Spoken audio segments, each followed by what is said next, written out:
o que tornou produzir filmes caro. Noto que a filmografia dos cineastas mais clássicos era muito maior. Mas antes de começar o vídeo, você já conhece Introdução ao Cinema, o curso mais charmoso do Brasil, o curso de cinema mais charmoso do Brasil. São 2 aulas novas todos os meses lá na plataforma por 1 ano de assinatura. Mas Felipe, só 2 aulas novas todos os meses? São só 24 horas. Só, cara? Que isso? Tu quer mais o quê? Não toma mais. Além das 2 aulas novas todos os meses, você terá todas as aulas já disponíveis na plataforma. Ou seja, aquelas aulas que eu já disponibilizei anteriormente, vão estar lá. Você vai ter 1 ano de acesso com todas essas aulas, mais 2 aulas novas todos os meses. Olha quanta aula você vai ter, cara. Olha quantas aulas você vai ter. Ah, Felipe, mas o que é que você traz nessas aulas? Quais são os assuntos? Linguagem, teoria, história, crítica, política relacionada à produção cinematográfica. Já tivemos aulas sobre neorrealismo italiano, a obra de arte na era da sua reprodutibilidade técnica, contra-interpretação, enfim, cinema como espelho, cinema como olhar, enfim, tem tudo lá, voyeurismo, tem tudo lá, e tu tá aí e não se inscreveu ainda. Tá esperando o quê? Link na descrição do vídeo. Bora pro vídeo. Na verdade, Hugo, a noção de autor era muito mais percebida no passado do que hoje. Hoje, nós temos 3 tipos de orçamento na indústria: o pequeno, o médio e o alto orçamento. Só que o médio orçamento está em extinção na indústria. Está em extinção na indústria. Porque o médio orçamento é onde está justamente o cinema de autor. Ou seja, é onde o Paul Thomas Anderson, Martin Scorsese, Tarantino, essa galera atua. Só que esse tipo de orçamento está em extinção. Alguns poucos autores ainda conseguem mantê-lo. Porque alguns poucos autores conseguem, através do seu nome, conseguir vender uma ideia. Percebe? E aquele cinema de autor aliado à indústria, lá da Nova Hollywood, por exemplo, tá em extinção. Pode ser que volte em algum momento? Pode, mas nesse momento está em extinção. E aí, o que significa médio,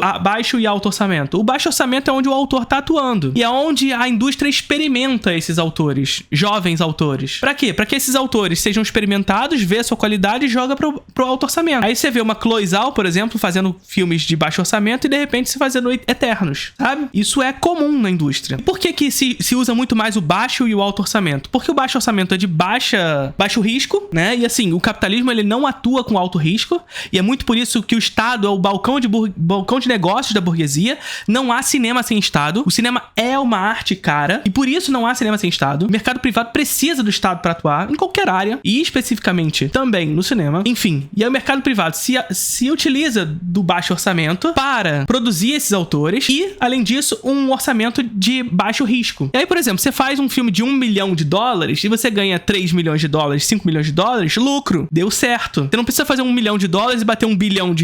Como se crê atualmente que o sucesso de um filme depende de bater $1 bilhão. Atualmente tem essa percepção, galera, né? Se um filme não bater $1 bilhão, logo ele foi um fracasso de bilheteria. Essa é a percepção do mercado hoje. E que se insere no debate popular, inclusive, sabe? Então, existe o baixo orçamento, porque ele é de baixo risco, e ele produz esse autor para ser jogado pro alto. E o alto orçamento também é um produto de baixo risco, porque ele tem muita publicidade. Ele não demanda do autor vender a obra. Não demanda do nome do diretor, sacou? Então, o filme de $200 milhões, ele tende a performar nas salas de cinema. E aí, é sentido como fracasso um filme de $200 milhões se ele não bate bilhão. Mas, cara, a gente fala que é fracasso um filme que $200 milhões e que bateu 600 milhões. A gente fala que é fracasso. Não é fracasso, porra. Como é que é fracasso um filme desse? Mas percebe que o baixo e o alto orçamento tem sido tônica da indústria da cultura dos Estados Unidos hoje? E o médio orçamento? Vai embora, porque é risco. É muito arriscado o médio orçamento. Porque tu paga, sei lá, $70 milhões pro Clint Eastwood fazer um filme, mas atualmente as salas de cinema estão condicionadas por um tipo de experiência do cinema da Marvel, dos filmes de $200 milhões. O Clint Eastwood, infelizmente, hoje não vende ingresso pra bater os 70 milhões e lucrar em cima disso. Então é um valor arriscado. Não tô falando que variavelmente alguns autores não consigam fazer isso. Eu digo que o médio orçamento está sumindo porque a indústria está matando esses autores. O que não significa que eles ainda não existam. E que alguns desses autores, inclusive, produzidos pela indústria, também não existam. Por exemplo, Greta Gerwig e Christopher Nolan, que são mercadorias dessa indústria, mas que ao mesmo tempo são autores. E promoveram no ano de 2023 o tal do Barbieheimer. E promoveram em 2003 o tal do Barbieheimer. Barbie batendo mais de $1 bilhão e Oppenheimer quase $1 bilhão.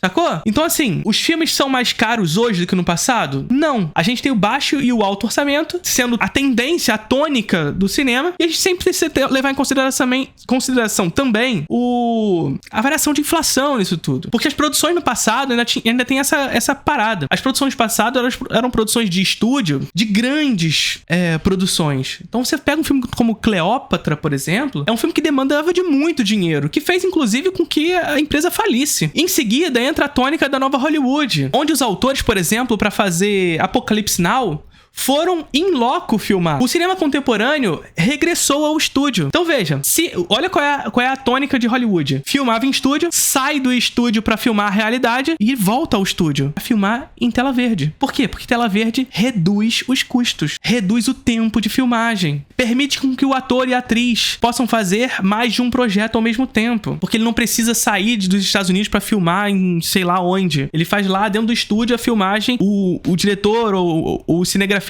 vão até o lugar, fazem alguns takes em loco do lugar onde as coisas acontecem, depois vão para os Estados Unidos e fazem em estúdio. Não é preciso fazer grandes maquiagens, por exemplo, que você pode fazer isso artificialmente por computador. E aí você pega, por exemplo, a Jennifer Lawrence reclamando de fazer a mística em X-Men. Por quê? Porque ela tinha que ficar 7, 8, 10 horas fazendo maquiagem para depois fazer uma cena de 5 minutos. Então, através do desenvolvimento tecnológico, se reduziu o tempo de filmagem e também reduziu seus custos. Sacou?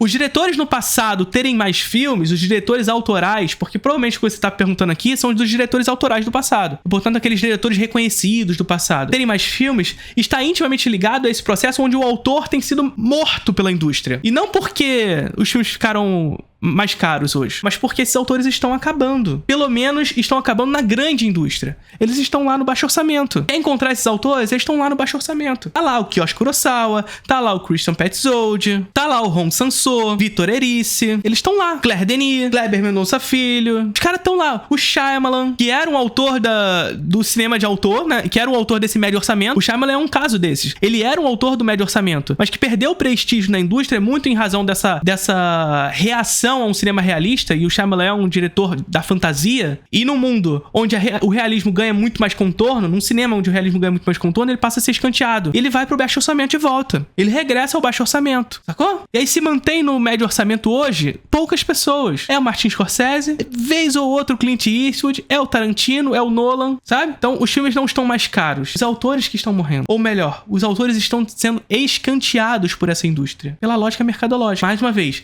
significa que não possa haver uma reversão disso tudo? Talvez possa. E o ano de 2023 nos mostra um caminho possível para isso. Com o caso Barbenheimer. Uma tentativa, ou uma nova tentativa, talvez, de tentar reunir os interesses autorais e os interesses do mercado. Que foi os interesses que aconteceram lá na Nova Hollywood, na década de 70. Reunir esses dois interesses. E são interesses antagônicos, fadados ao fracasso. Pra onde vai isso tudo? Não sei. Curtiram o vídeo?